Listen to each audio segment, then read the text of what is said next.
اذہان تم یہاں کیا کر رہے ہو؟ دور ہو زارا سے وہ دروازے کے باہر کھڑے کھڑے ہی چلایا تھا۔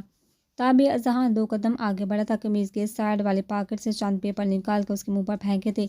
یہ میرے زارا کے نکاح کے پیپرز ہیں، اگر تمہیں لگتا ہے کہ یہ نکاح غلط ہے یا کب ہوا تو ان پیپرز میں ہی ایک پیپر پر حاکم بابا کا نمبر موجود ہے، ان سے پوچھ لینا نکاح کب اور کیسے ہے، اور یہ بھی کہ تمہاری بہن کی رضامندی شامل تھی۔ یعنی سبحان نے حیرت سے وہ پیپر اٹھائے تو بیچگینی سے پہلے اذہان کو، پھر دور کھڑی تھر تھر کانپتی روتی زارا کو دیکھا تھا۔ And don't you ever disturb, اپنی بیوی سے بہت دیر بعد ملا ہوں، کوئی مداخلت نہیں چاہتا میں کہتے اذہان نے اسے بازو سے پکڑ کر باہر کر دیا، اس کے منہ پر دروازہ بند کیا تھا۔ سبحان بھائی پلیز میری بات سنیے، میں آپ کو سمجھاتی ہوں۔ زارا نے دروازہ بند ہوتے دیکھ آگے بڑھ کر دروازہ کھولتے ہوئے کہا تھا، ڈونٹ ڈو دس جان اذہان، اس ٹائم میں اور تم تیسرا کوئی نہیں، ہم سب کو بعد میں سمجھا لیں گے۔ اس کے نازک نرم گداز ہاتھوں کو پکڑ کر اسے اپنی پناہوں میں کھینچتے ہوئے کہا تو پھر کمر کے پیچھے دونوں بازو کو باندھ کر اسے تھوڑا سا اونچا کر کے اپنے پاؤں پر اس کے نرم گداز سفید پاؤں رکھے تھے۔ کیسے ہمت کر لیتی ہو تم، اتنی ساری گستاخیوں کی پتہ بھی ہے نا، ابھی اس تڑپتے دل کی ساری خلش کا حساب دینا ہے آپ کو دل برم۔ آنکھوں کے پاس سونٹ کرتے کہا تھا اس نے، پھر گیلی پلکوں کو اپنے ہونٹوں تلے دبا کر ہونٹوں سے محسوس کیا تھا۔ اذہان باہر جانے دو، اس نے اس کے سانسوں کے تپش کو چہرے پر برداشت کرتے بڑی مشکل سے لرزتے ہوئے کہا تھا، چلی جانا جب مجھے لگا کہ مجھے تمہیں بھیجنا چاہیے باہر۔ اس نے ناک کے ساتھ ناک جوڑتے ہوئے کہا تھا، اذہان پلیز مجھے سانس لینے دو۔ اس نے پھر سے کانپتے ہوئے کہا تھا، لو کرو انہیل، اس کے ناک کے پاس اپنی ناک کر اس نے اپنی سانسیں اس کے سپرد کی تھی اور اس کی ٹوٹتی سانسوں کو انہیل کیا تھا۔ میں نے کبھی نہیں سوچا تھا کہ میں یہ کر پاؤں گا، میرا رب واقعی مجھ پر مہربان۔ اس کی آنکھ سے آنسو ٹوٹ کر گرا تھا، واقعی وہ خوش قسمت تھا جو اپنی محبت کو اتنے قریب سے محسوس کر رہا تھا۔ اس کا دل ایک گلشن کا بنا ہوا تھا اس وقت، جس کے گلشن کے ہر پھول کی خوشبو اس کے زارا کی سانسوں کی خوشبو سے سونبھی گئی تھی۔ وہ کانپ رہی تھی تو اس کی سانسوں کی خوشبو اپنے اندر محسوس کرتے وہ بھی کانپ رہا تھا۔ زارا ٹیک بریتھ، زارا نے سانس روکا تو اس نے پریشان ہوتے ہوئے کہا تھا، نو، اس نے نفی میں سا ہلاتے اس کی پناہوں میں مچلتے ہوئے کہا تھا، okay I do it for me. وہ اس کے کان کے پاس جھکا تھا اور سرگوشی کی تھی، پھر کان کے لو کو دانتوں تلے دبایا تھا پوری شدت سے، اور پھر جلدی سے ناک اس کی ناک کے ساتھ جوڑا تھا۔ اور یہ تیسری بار تھا جب اس نے پھر سے ایڑیاں اٹھائی تھی، کانپتے ہوئے ہچکی لی تھی اور ایک لمبا اور گہرا سانس لیا تھا، جس سے اذہان حیات نے بڑے پیار سے کسی قیمتی طاقت اپنے سانسوں میں چنا تھا۔ پتہ ہے کہ جب نہیں برداشت کر سکتی اتنی سی بھی شدت تو میری سانسوں کو کیوں روکتی ہو؟ ان سانسوں پر، اس جسم پر، اس روح پر، اس دل پر اذہان حیات ملک کا حق ہے۔ اس نے آخر میں اس کے دل پر ہاتھ رکھ کر گہرا مسکراتے ہوئے کہا تھا، پتہ ہے آج بہت باتیں کرنی ہیں مجھے، بس اپنی سنانی ہے، وہ تمہیں محسوس کرنا ہے۔ جسم کے روبے میں اسے باہوں میں بڑھ کر بیٹھ پر لایا تھا اور بڑے پیار اور نرمی سے اسے بیٹھ پر بٹھایا تھا، پھر اس کا دوپٹہ اتار کر بیٹھ کے دوسرے سائڈ پر رکھا تھا۔ زارا نے بے یقینی سے دکھا تھا، نہیں اذہان تم یہ نہیں کر سکتے۔ اس کو بیڈ پر بیٹھے دیکھ اس نے نم پلکوں سے کہا تھا، کس بات کا ڈر ہے آپ کو مسز اذہان؟ آئس پہ زیادہ نہیں تیر پاؤں گا، جتنا آپ نے مجھے تیر پایا اتنا تو بالکل نہیں۔ اس نے بیڈ پر بیٹھے ہاتھ بہا کر اسے کھینتے قریب کیا تھا، پھر اسے اپنی گود میں بٹھایا تھا، ایسے کہ اس کی پوچھ اذہان کے سینے کے ساتھ لگی تھی اور وہ بے جان وجود کی طرح اس کی گود میں بیٹھی چلی گئی تھی۔ چودہ طبق تو تب روشن جب اس نے اس کے دونوں ہاتھوں کی انگلیوں اپنی انگلیاں پھنسا کر اس کے پیٹ پر فولڈ کر کے اس کی پوچھ کو مزید اپنے سینے میں بھیجا تھا۔ اذہان جانم اب آپ صرف سنے گی، اس تڑپ کو مجھے محسوس کریں گے اپنے جسم کے ایک رومے میں۔ انہوں نے اس کی پوچھ سے سارے بال اکٹھے کر کے دوسرے کندھے پر رکھے تھے، بال ابھی بھی نم تھے اور پھر پیچھے سے فراق کی زپ کا کچھ حصہ کھولا تھا جس سے دونوں کندھوں سے فراق ڈل کر نیچے آئی تھی۔ پھر اس نے اس کی دوسرے کندھے پر کان کی پشت پر لب رب کیے تھے۔ زارا جی جان سے لرزتے ہوئے اس کی انگلی میں پھنسی اپنی انگلی کو دباؤ بڑھایا تو اس کی انگلی پر relax close your eyes and پھر اس نے اس کی کانپتی ٹانگوں اور کانپتے پیروں پر اپنے پیر رکھتے اس کے کان میں سرگوشی کرتے ہوئے کہا تھا، زارا کی ہمت ختم ہوئی تھی، اس کے ہر لمحے سے وہ تڑپ رہی تھی، دور جانا بھی چاہتی تھی اور نہیں بھی۔ ایک لڑکا تھا بغیر رئیس سے زیادہ اپنی منمانیاں کرنے والا، احساسات اور جذبات کو روند کر چلنے والا، خود کو اعلیٰ ضعف اور دوسروں کو حق سمجھنے والا۔ انہوں نے کندھے پر جھکتے سے کہانی سنانی شروع کی تھی، پھر ایک دن وہ ایک نازک سی کانچ کی بنی خور پر اتنا انتہا کرتا ہے ظلم کی، اس قدر انتہا کرتا ہے کہ اسے نا زیبا لباس پہنا کر اپنے دوستوں میں رقص کرنے کی دعوت دیتا ہے۔ اس نے اس کے پیر پر لباس بڑھاتے بڑے کرب سے کہا تھا، زارا آنسو بہاتی اس کی سرگوشیاں اپنے کان میں سن رہی تھی، اس کی جلسی سانسیں اس کے لمس کو برداشت ہوتی ہلکان ہوتی، پھر اس بگڑے رئیس شہزادے کا دوست ہے اس کانچ کی خور کے کمر سے نازیبا لباس میں دیکھ کر اس کے ساتھ بدتمیزی کرنے کی کوشش کرتا ہے، اس کے کندھے پر اپنے گندے دانت کاٹا ہے۔ ذہان نے اس لمحے کو محسوس کرتے تڑپ کر اس کے کندھے کو پاگلوں کی طرح دیوانہ وار چومنا شروع کیا تھا کہ جیسے اس کے ایسے کرنے سے وہ زخم اس کی روح سے منہمد ہو جائے گا۔ زارا نے اس کے لمس واپس سے اس کی انگلی پر دباؤ بڑھایا تھا۔ ذہان نے محسوس کرتے اس کے کان کے پاس سے جھک کر آئی ایم سوری جانب بٹ اجاور احمد اب نہیں بچے گا، تم مل گئی ہو تو اب سب اپنا اپنا کیا بھگتیں گی، طرح لہجے میں اس نے کہا تھا۔ پھر وہ کانچ کی حور سے اپنا آپ چھڑواتے بچاتی باہر کی طرف بھاگی، اس بگڑے شہزادے کی پناہوں میں گھسی اپنی عزت بچانے لگی۔ اس بگڑے شہزادے نے اس دوست کو خوب ذلیل کر کے نکالا، اس کانچ کی حور کو روم میں لا کر ایک زور سے تھپڑ مارا کہ کیوں اور کیسے زیور اس کے پاس ہے۔ اس بگڑے شہزادے کو جلسی ہوئی تھی، اس کانچ کی گڑیا کے پاس کسی کے بھی آنے سے یہ تھا اس کی زندگی کا پہلا ٹرننگ پوائنٹ۔ اس کے عشق کی طرف بڑھتے قدم کی پہلی ابتدا وہ سانس لینے کے لیے رکا تھا اور وہ بیتے دن یاد کر کے کرب سے گزر ہی تھی۔ اپنی ذات کے اوپر کیے کہ ہر ظلم کے داستان سنتی پھر اس نے اس لڑکی کو پروٹیکٹ کیا کہ اس کی اس گندے لباس کو چینج کروا، اس کے رونے سے اس کو تکلیف ہونے لگی۔ جس لڑکی کی چادر کو وہ داغدار کرنا چاہتا تھا، اسے چادر اوڑھائی، اسے اپنی عزت بنانا چاہا، اس کے لیے اس لڑکے نے اپنی اصول بدل سے محبت ہوگی، اس سے بے تحاشا وہ لڑکا جو کسی پر ہمدردی نہیں کھاتا تھا۔ اس لڑکے نے اس کانچ کی حور کو اپنے لیے ہمدردی محبت سب قرار دے دیا تھا۔ پھر بعد اس لڑکی نے اس بگڑے رئیس شہزادے کے نوکروں کے ساتھ مل کر خود کو اسے سے دور کیا، اتنا دور کہ وہ لڑکا اس کو ڈھونڈنے کے لیے پل پل تڑپا، پل پل مرا۔ ذہان نے کہتے اس کے پاؤں پر اپنے پاؤں کا دباؤ بڑھایا اور زارا نے کانپتے پاؤں پر اس کے لمس کو تحلیل ہوتے محسوس کیا۔ پھر پتہ ہے کیا، اس نے ڈھونڈ لی اپنی دھڑکنوں کو کیسے بھی کر کے۔ یہ رات انگاروں کی رات تھی اور اس نے شدت سے دعا کی تھی کہ وہ پھر کبھی اس سے جدا نہ ہو۔ اسے گڑ لگا، اس نے اس سے معافی مانگی اپنے رویے کی اور اس سے کہا کہ وہ نکاح کرنا چاہتا ہے اس کے ساتھ، چاہے وہ خوش ہو یا نہ ہو۔ وہ مان گئی، مگر اس کے بدلے میں اس نے اس سے درگاہ جانے کی خواہش کی۔ وہ لڑکا کیوں نہ مانتا اس لڑکی کی خواہش کا؟ اس کا بات چلتا تو دنیا دیر کر دیتا، اس کے آگے درگاہ پر لے جانا کون سا مشکل کام تھا۔ وہ اسے وہاں لے کر، پتہ ہے زارا پھر کیا ہوا؟ انہیں اس کو تھوڑا سا آگے جھکا کر اس کی کمر پر لب رکھتے شدت سے پوچھا تھا کیا؟ اس نے لڑزتے لفظوں کے ساتھ کہا تھا۔ اس کا لمس اپنی کمر پر محسوس کرتے دھوکھا اس نے اس کی پوچھ کو دوبارہ کمر کے ساتھ لگا کر اس کی گردن سے تھوڑا نیچے شہادت کی انگلی سے دھوکھا لکھتے کہا تھا۔ زارا نے شدت سے آنکھیں بند کی تھی، وہ لفظ اس کے منہ پر کسی تماچے کی طرح ہمارا تھا۔ دھوکھا ہوا تھا اس کے ساتھ سب نے مل کر اسے اس کی کانچ کی روح سے الگ کیا تھا، اور ستم یہ تھا کہ اس کی محبت بھی ان کے ساتھ ہی۔ اس نے تڑپ کر کہا تھا۔ پھر جب اسے دھوکے کے بعد ذہان حیات ملک کی آنکھ کھلی تو اس نے خود کو ملکجے اندھیرے میں کسی قبرستان میں لیٹے پایا۔ وہ ذہان حیات ملک جس کو زندگی میں اگر کسی چیز سے خوف آتا تھا، ڈر لگتا تھا تو وہ قبرستان تھا، جو کبھی اپنے خوف کی وجہ سے قبرستان ہی گیا۔ اس کی آنکھ وہیں کھلی، اس کی روح تڑپ کی اپنی گردن پر لپٹا سانپ دیکھ کر۔ پتہ ہے ستم کیا تھا؟ جس جانور سے مجھے سب سے زیادہ ڈر لگتا تھا وہ سانپ ہی تھا۔ نے سب کو آوازیں دی، تب زارا پاپا کو، ارحان کو، چاچو کو، نیشو کو، ارحان کو، تمہیں کوئی نہیں تھا؟ میرے پاس کوئی بھی نہیں سن رہا تھا مجھے۔ وہ سانپ جس سے میں نے کچھ دیر پہلے ہمت کر کے اسے الگ کیا تھا، وہ سانپ پھر سے میرے گرد لپٹنے لگا تھا، میری روح فنا ہونے لگی تھی۔ میں اس سانپ سے پیچھا چھڑوا اس میلوں دور پھیلے قبرستان میں دیوانہ وار بھاگا تھا، تڑپتا ہوں، مگر میری بدقسمتی یہ تھی کہ میں جہاں سے شروع کرتا تھا بھاگنا پھر سے وہیں آ کھڑا ہوتا تھا۔ تم نے تو میرے ساتھ وہ کیا جس نے میری روح کو تار تار کر دیا۔ وہ ہچکیوں سے رو رہا تھا، اس کے آنسو زارا کے کندھے پر گر رہے تھے، اور زارا اس کی کہانی سن کر اس کی تڑپ محسوس کر کے اس کا دل کٹ رہا تھا۔ یہی نہیں زارا، پھر وہاں میں نے بہت سارے سفید لوگوں کو اپنی طرف بھاگتے دیکھا، وہ بہت زیادہ تھے۔ وہ کیا کہہ رہے تھے مجھے کچھ بھی سمجھ نہیں آ رہا تھا، ان کی آوازیں، ان کے قدموں کی چاہ میرے دل کو لرزا رہی تھی۔ میں نے شدت سے اپنے کانوں پر ہاتھ رکھے، میں نے رحم کی بھیک مانگی اپنے مالک سے، یا اللہ مجھے معاف کر دے، میرے مالک مجھ پر رحم کر دے، مجھے نکال دے اس سب سے۔ میں روتا جا رہا تھا، میں بھاگتا جا رہا تھا، پھر ایک سفید لباس والے آدمی نے مجھے اپنی طرف کھینچا۔ میں روتا جا رہا تھا، بھاگتا جا رہا تھا، پھر ایک سفید لباس والے آدمی نے مجھے اپنی طرف کھینچا۔ وہاں دو قبریں تھی زارا، ایک سفید لباس والے کے ہاتھ میں تمہارا ہاتھ تھا، ایک سفید لباس والے کے ہاتھ میں میرا ہاتھ تھا۔ میں نے ان سے بھی کہا کہ چھوڑو، ہمیں جانے دو۔ وہ کہتے یہی تمہاری اصل ہے ذہان حیات ملک، تم کیوں بھاگ رہی ہو اس سے پہلے کہ وہ تمہیں دھکا دے کر اس قبرستان میں گراتے۔ میں نے اپنی زارا کا ہاتھ پکڑا اور دیوانہ وار بھاگنا شروع کیا۔ میں تمہیں کیسے وہاں نہیں، کبھی نہیں۔ پھر مجھے حاکم بابا کی آواز ہے، ذہان دائیں طرف بھاگو۔ میں دائیں طرف بھاگا، میں گرا، میرے ماتھے پر چوٹ لگی، ہار دار کانٹوں پر گرا، میرا لباس تار تار ہو، میں جس سمے کانٹے جو میرے پاؤں میں چھالے پڑے ہوئے ہچکیوں سے رو رہا تھا، اس کا جسم لرز رہا تو ذرا نے اس کے جسم کی کپکپاہٹ واضح محسوس کی تھی۔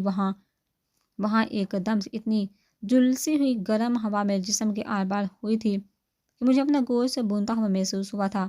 میرے پاؤں کے تلوؤں پر چھالے پڑے تھے اور اگلے ہی پل اتنی ٹھنڈی ہوا میرے جسم کے آر پار ہوئی تھی کہ میرے ہاتھوں پاؤں کے ناخن نیلے ہو جاتے تھے، میری رگوں میں خون منجمد ہو جاتا تھا اور میری سانسیں اکھڑنے لگتی تھی۔ پھر جب میں نے دوڑتے دوڑتے حکم بابا کے بتائی ہوئی ڈائریکشن پر باہر نکلا تو تم نہیں تھی، کوئی بھی نہیں تھا۔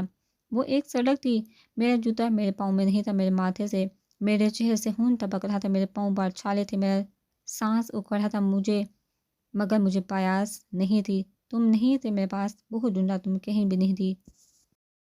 کہ پیپا پورا دباؤ بڑھاتے اس کو خود میں تحلیل کرتے کہا، جیسے وہ پھر سے کھو جائے گی، جیسے وہ پھر سے اس کے ساتھ سے محروم ہو جائے گا۔ ہچکیوں سے روتے بلکتے وہ تڑپ رہا تھا۔ میں نے وہاں سے بس اذہان خدا کے لیے چپ ہو جاؤ، بس مجھے نہیں سننا، اس نے تڑپ کر کہا تھا۔ وہ کیسے اس کے حق میں بری ہو سکتی ہے؟ وہ کیسے اسے اتنا تڑپا سکتی ہے؟ جو اس سے اس کے ساتھ کیا وہ برا تھا؟ کیا وہ سزا وہ اذہان حیات ملک کو دے آئی تھی؟ اس نے تو اس کی روح کو تڑپا دیا تھا۔ وہ تو سن کر ہی کانپ اٹھی تھی۔ تو جس کے ساتھ گزری تھی اس نے کیسے برداشت کیا ہوگا سب؟ کاش وہ اس سے عشق نہ کرتی، کاش وہ اس کی تکلیف میں اتنا تڑپتی۔ وہ سب سن کر تو اسے لگا تھا ساری دنیا سے لعنت ملامت کرنے کے لیے کھڑی ہے۔ کیسے اس نے اس لاڈلے شیر کو مٹیوں کے شہر میں ڈھونڈ ڈالا تھا۔ نہیں ذرا اذہان ملک، تمہیں سننا ہوگا، تمہیں سمجھنا ہوگا، تم نے کیسے مجھے اور میرے عشق کو فنا کیا۔ سنو، تم آگے بھی سنو، تاکہ کوئی خلش نہ رہے تمہارے دل میں مجھے مزید برباد کرنے کی۔ اس نے تلخی سے کہا تھا، اس دل کی بربادی وہاں سے چوہی میری حالت، میری بائی نے دیکھی، میرے کانپتے وجود کو باہوں میں بڑے فارم ہاؤس لایا، میرا پورا وجود کانپ رہا تھا۔ تم پاس نہیں تھی تو تمہارا یہ دیوانہ سانس نہیں لے پا رہا تھا، مجھے نیند کی گولیوں سے بھی نیند نہیں آتی تھی، میری بے چینی، میری بے قراری میری دھڑکنوں کو جلنے سے روک دیتی تھی، مجھے ایک پل بھی سکون کا میسر نہیں تھا، اور پھر بھی وہ سکون کی تلاش تک لے گئے۔ میں تمہیں ڈھونڈنے درگاہ تک پہنچا، تمہاری موجودگی کا احساس تو وہاں بھی نہیں تھا، میری روح اس کا بھٹکنا مقدر میں شاید لکھا جا چکا تھا۔ پھر حکم بابا نے رہنمائی فرمائی، میں سوچتا کہ وہ نہ مجھے سنبھالتے تو میں کہاں کہاں بھٹکتا، میں مقدر کس طرح تذبذب کا شکار ہوتا، میں ان اندھیروں پانیوں میں گوتے لگا رہا ہوتا جس میں میری آخری سانس میں معدوم ہو جاتی۔ میں نہیں چاہتا کسی انسان کی جدائی انسان پر اتنی حاوی ہو جاتی کہ وہ اپنی ذات کی نفی کرتا ہے۔ میں نے تو تمہارے معاملے میں ایسا ہی کیا، میری ذات تو کہیں بھی نہیں تھی اس دل میں، ان دھڑکنوں میں، اس جسم میں صرف ایک طرف تھی، تمہارے دیدار کی، تمہاری ملن کی۔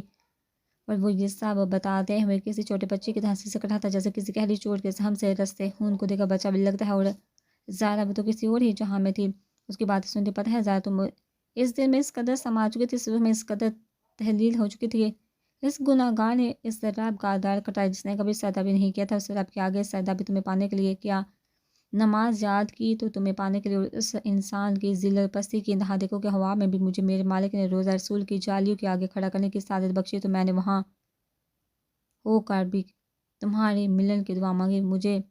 مجھ سا بدقسمت شاید ہی کوئی ہوگا جس نے آقا دو جہاں کی قربت نہ مانگی، اور تمہیں اف یہ میں کیا کیا کرتا تھا، مگر انہوں نے مجھے سنبھالا، میری لبیک پر کن کہا۔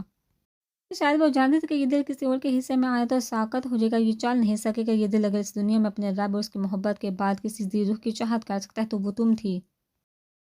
تم نہیں ہو تو میں نہیں ہوں، میں مر جاؤں گا۔ زارا نے اسی لمحے میں پلٹ کر تڑپ اس کے ہونٹوں پر اپنا نرم گداز ہاتھ رکھا تھا۔ میں کل بہت ڈر گیا تھا جب میں نے تمہیں اپنے ہاتھوں سے گوا دیا، جب میں نے تمہارے دیے گئے کاغذ پر وہ حرف پڑھے۔ زارا، میں مجنوں بنا اس سڑک پر دیوانہ وار گھوما ہوں، مجھے وہ صرف کسی جلتے صحرا کا گمان دے رہی تھی۔ کتنا تھکایا تم نے مجھے، یہ زخم اس ٹیکسی ڈرائیور کر دیے ہوئے ہیں۔ تمہیں کچھ ہو جاتا تو میں کہاں جاتا، کیا کرتا، تم کیوں کرتی ہو ایسے، کیسے تم اکیلی اس حیوانیت اور جنونی سے بڑی دنیا میں اکیلی نکل پڑی، مگر میرا رب بہت مہربان ہے، جیسے بھی کر کے اس نے مجھے تم سے ملایا، اس نے مجھے میری زارا کا محافظ بنایا، اس نے دیوانہ وار اس کے ہاتھوں میں پڑے زخموں کو چومتے ہوئے کہا تھا، صحیح تو کیا تھا رب نے، وہ اس قابل ہی تو تھا جو وہ تھا رب کے لیے، وہ تو تھی ہی نہیں، اسے اس کا رب نے چنا تھا تو وہ کیسے انکار کر سکتی تھی اس نکاح کے لیے، اس کی ہر پکار پر اس کے رب نے اسے معاف کر دیا تھا، تو وہ کون ہوتی تھی نہ معاف کرنے والی، جسے اس کے رب نے ہدایت کی اپنی روشنی دی تھی، اس سے کیسے وہ روشنی چھین سکتی تھی، اس نے نکاح تو اس کا فیصلہ تھا ہی نہیں، وہ تو اس کے مالک کا فیصلہ تھا۔ اس کے رونگٹے کھڑے ہو رہے تھے، اس کے منہ سے لفظ نکلتے یاد کر کے وہ اپنا خواب سوچ کہاں تو وہ وہی تو تھا جس نے اس پاک جوالی کو پکڑ پکڑ کر گر گرا کے اس کے ساتھ کی دعا مانگی تھی۔ اس کو خواب ہی تو بیان کر رہا تھا جسے وہ خواب میں روتا بلکتا دیکھتی تھی۔ وہ ذہان ہاتھ میں لکھی تو مجھے معاف فرما دیا رب دو جہان۔ اس نے ذہان کا تھکن زدہ چہرہ دیکھتے ہوئے کہا تھا۔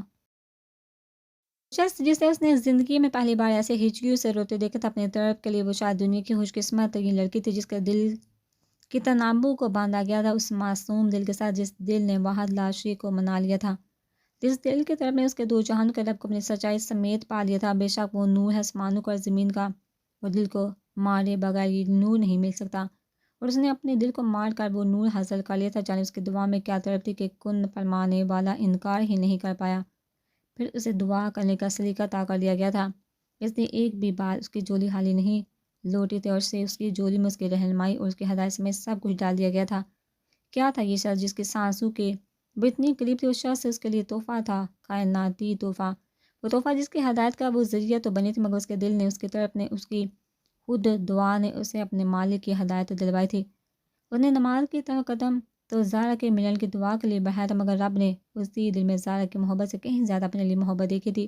جب بھی تو سیاہی سے سفیدی کا سفر اس کا مقدر بنا تھا، اس نے اپنی بہتی آنکھوں سے ذہان کی بہتی آنکھوں تھکن زدہ چہرے کا طواف کیا تھا۔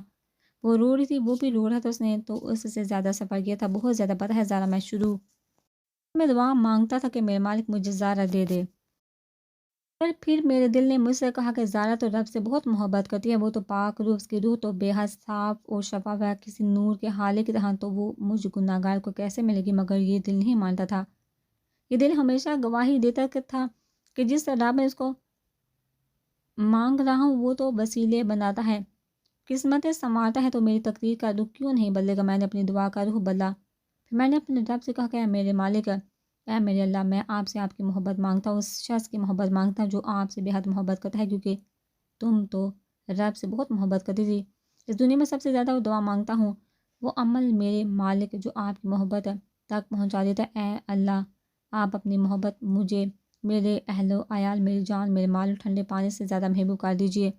ہر وقت اٹھتے بیٹھتے میرے ہونٹوں پر یہ دعا مچلنے لگی، اور میرے مالک نے مجھ پر رحم فرما دیا۔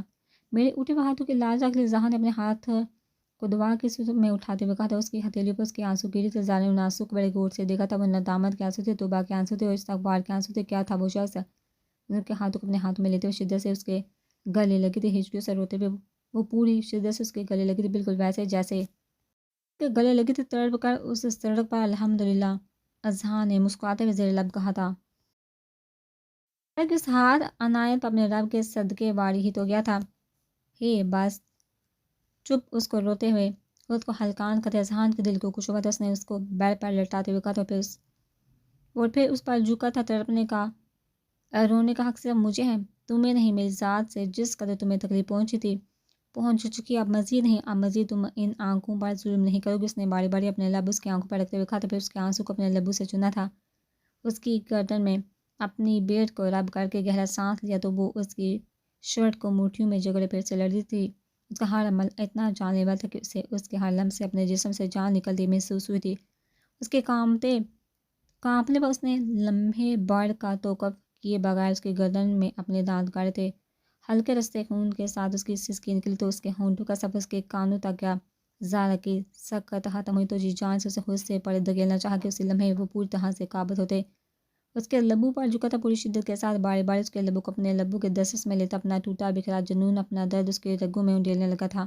وہ چاہ کر بھی اسے پیچھے نہیں کر پا رہی تھی، وہ پوری طرح سے اس پر قابض ہو گیا تھا۔ جیسے جیسے بڑھتی جا رہی تھی، زہرا کی سانسیں معدوم ہوتی جا رہی تھی، اس نے وجود کو بے جان کیا تو لمحے میں وہ اس کی تشنگی مٹا کر اس کے لب سے نکلتا خون اپنے رگوں میں اتار کر پیچھے ہوا تھا۔